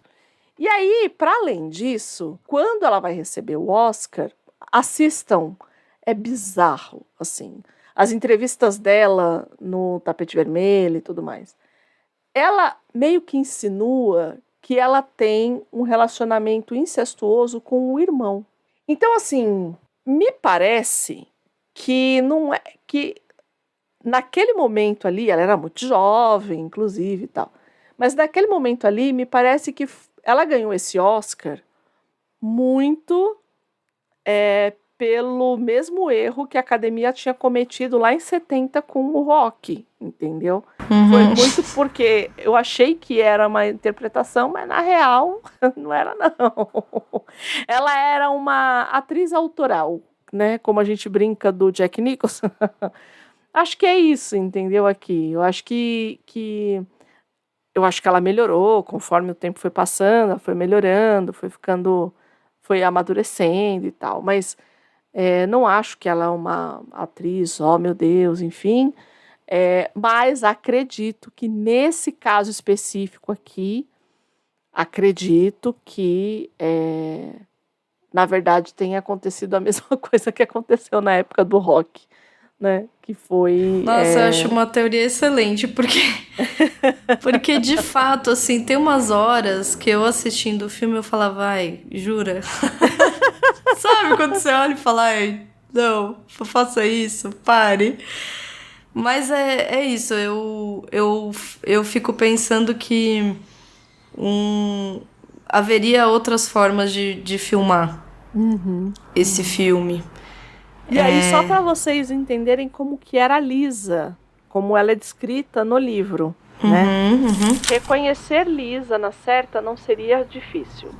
Ela raramente comia e nunca dormia, de forma que era magra e amarelada, como costumam ser as pessoas que não comem. Tinha bolsas enormes sob os olhos. Pendia os cabelos grossos, escuros e opacos, com uma fivela prateada. Os dedos eram os mais longos que eu já vi. Então, assim, era uma pessoa extremamente magra. Longilínea. Longilínea, morena, não era loura, né? Era a aparência da junkie mesmo, né?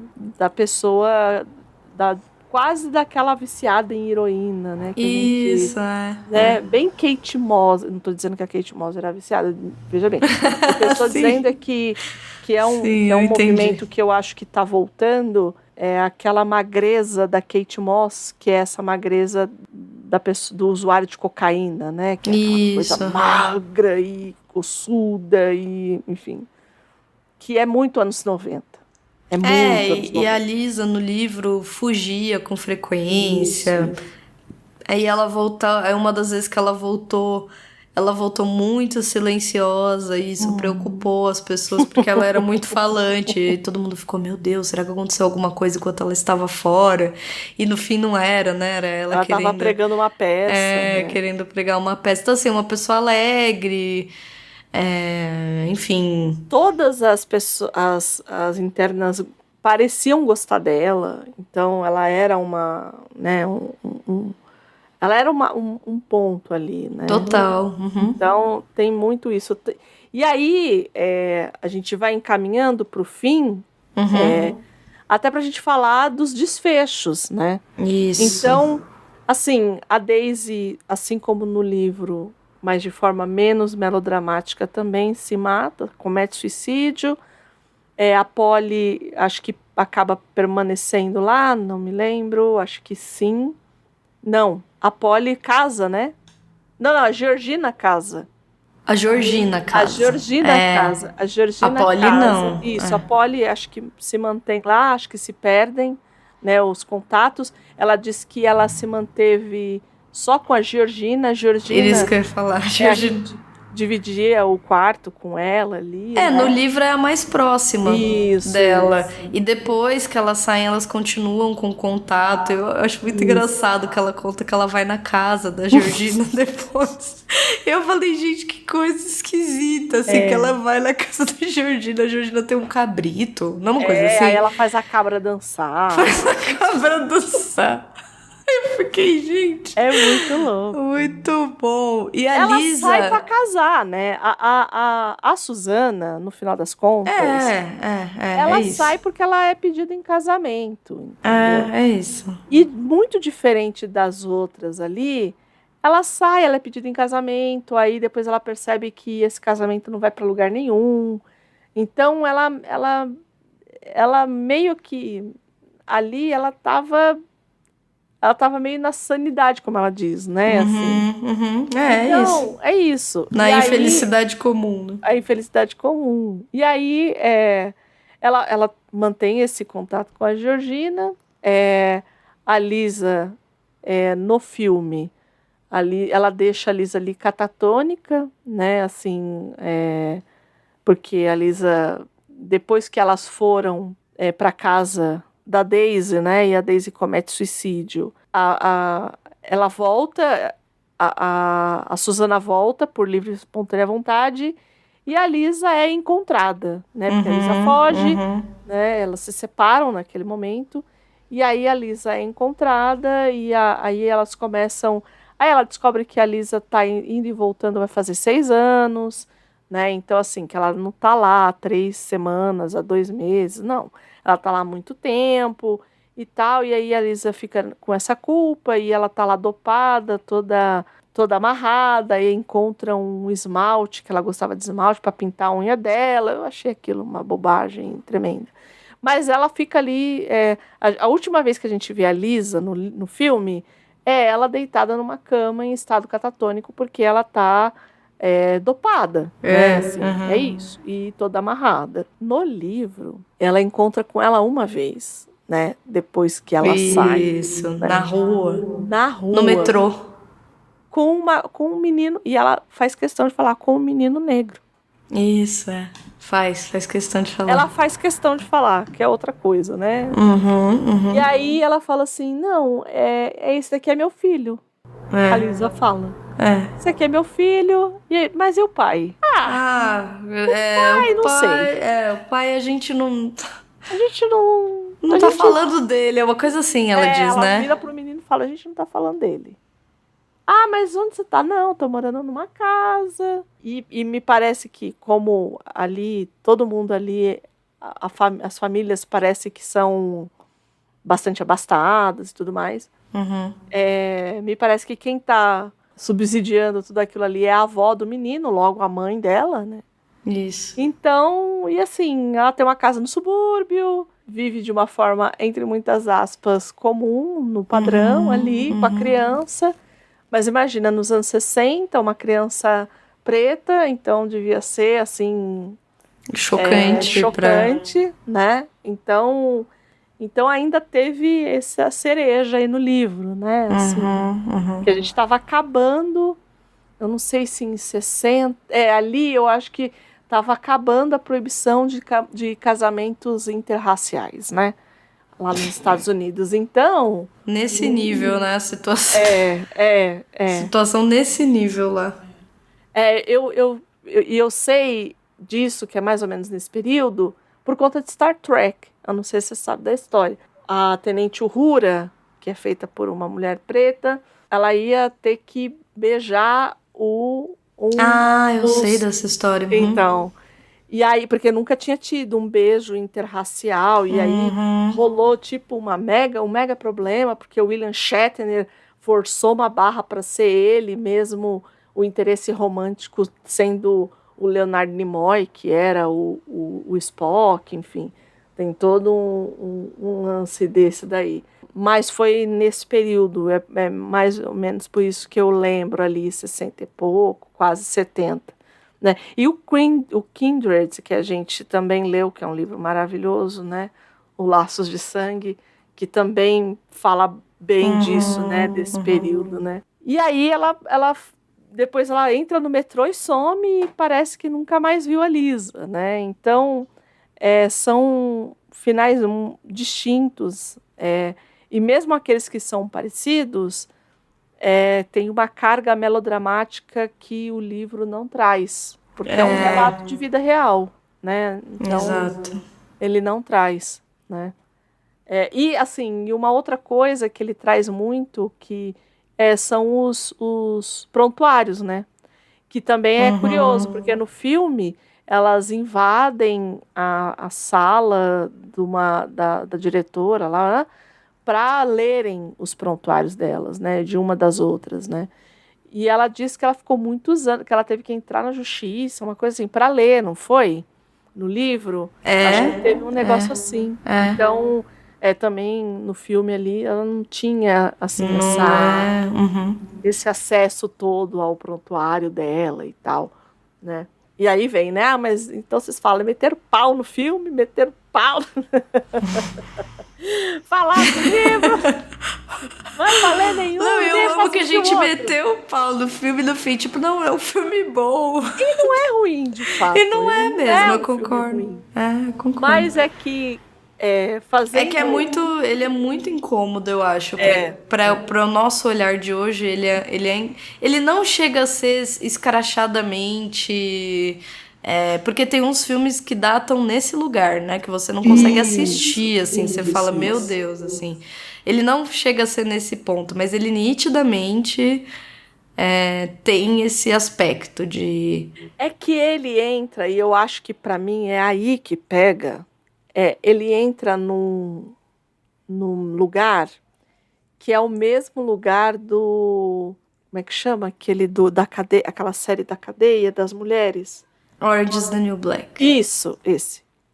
Que é essa coisa de... Estamos todas presas, mas aqui é quase um Friends da cadeia. Isso! E aí... Exatamente. E aí... Bela descrição. Então me incomoda muito, eu não consigo. E esse filme, ele entra exatamente nesse lugar do... estamos no manicômio, mas é um Friends no manicômio, entendeu? Incomoda mesmo. Pra mim... Tanto que eu nunca assisti Orange is the New Black. Eu assisti, acho que o primeiro, o segundo episódio, falei, deu pra mim. Eu assisti, acho que o primeiro e a segunda temporada. Não, pra mim deu. Pra mim, eu olhei e falei assim, não é pra mim, não... Ele tem umas características. Assim, mas Friends é boboca. É boboca, é pra ser boboca. Ele nasceu para isso, né? Ele nasceu pra isso. Ele nasceu como um programa de televisão que você vai assistir, dar risada, desligar e acabou. É isso. Ele nasceu para isso. Agora, quando você coloca problemáticas, essa coisa do que a gente vê hoje muito mais comum, que é a dramédia, né? Que o Fleabag entra muito nisso. Hoje em dia a gente está nesse movimento, né? Esse daí, pra mim, não tem como fazer, eu já parto desse princípio. Não tem como fazer comédia. É que tem coisa que é dramática, gente. Não dá, é isso, entendeu? Não dá. Tem coisa que e tá tudo que bom, entendeu? Tudo bem, a gente precisa encarar que é dramático, entendeu? É isso. Na minha opinião, é isso. Eu acho que tem coisa que gente, a pessoa tá presa, entendeu? A pessoa, entendeu? Ela tá num hospital. Os pais dela nunca vão visitar ela. Ela é jovem. Isso. É triste, não é pra... Triste. Entendeu? Tem uma menina que pôs fogo nela mesmo quando tinha 7 anos de idade. É isso, entendeu? Ai, nossa, mas ela é como uma criança.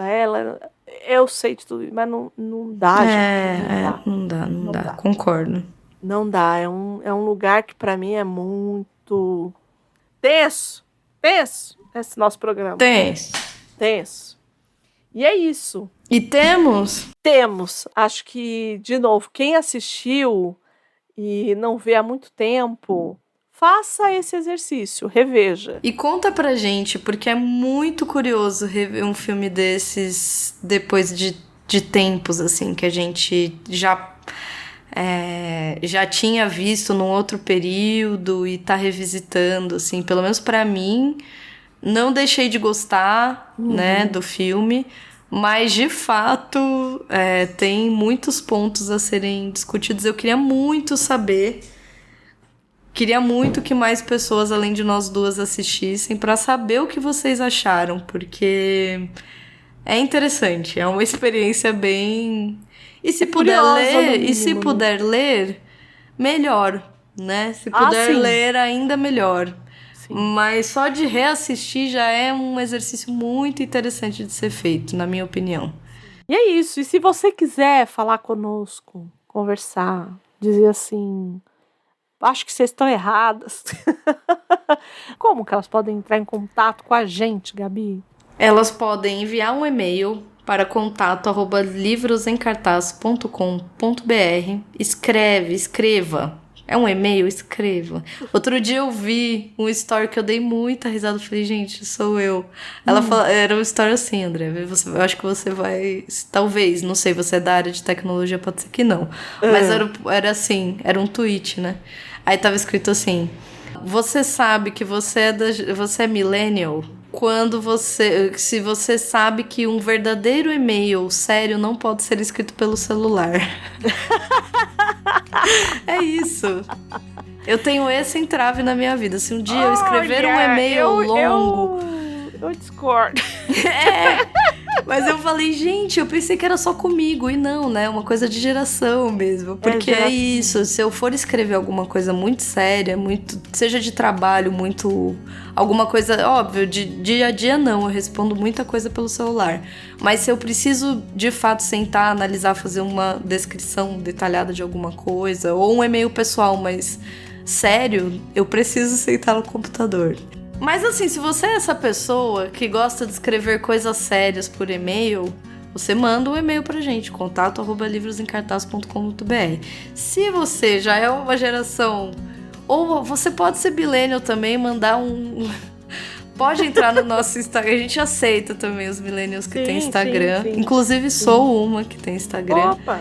Então você vai lá no nosso Instagram, no @livrosemcartaz_ e escreve pra gente, segue a gente, curte o post, manda pro seu amigo, sei lá, faça tudo, porque nós queremos saber, de verdade. Está lançado aqui, assista o filme, reassista no caso, ou assista se você ainda não assistiu, e conte o que você achou, porque estou curiosa. Isso, e sempre... pense um pouquinho na possibilidade de nos apoiar. Por favor. Lá no Apoie-se. É isso. Gabi, muito obrigada por esse programa maluco, sem trocadilhos. Obrigada pelo programa maluco. Né? Porque digamos que foi difícil de terminar, né? Mas ele tá aqui pronto. Tá aqui, olha só, prontíssimo. A editora vai ter um trabalho, mas tá pronto. Tá aí. E é isso, muito obrigado, pessoal, por estar aqui ouvindo até agora. Muito obrigada, gente. Fiquem bem, um beijo pra todo mundo e tchau, tchau. Tchau, tchau.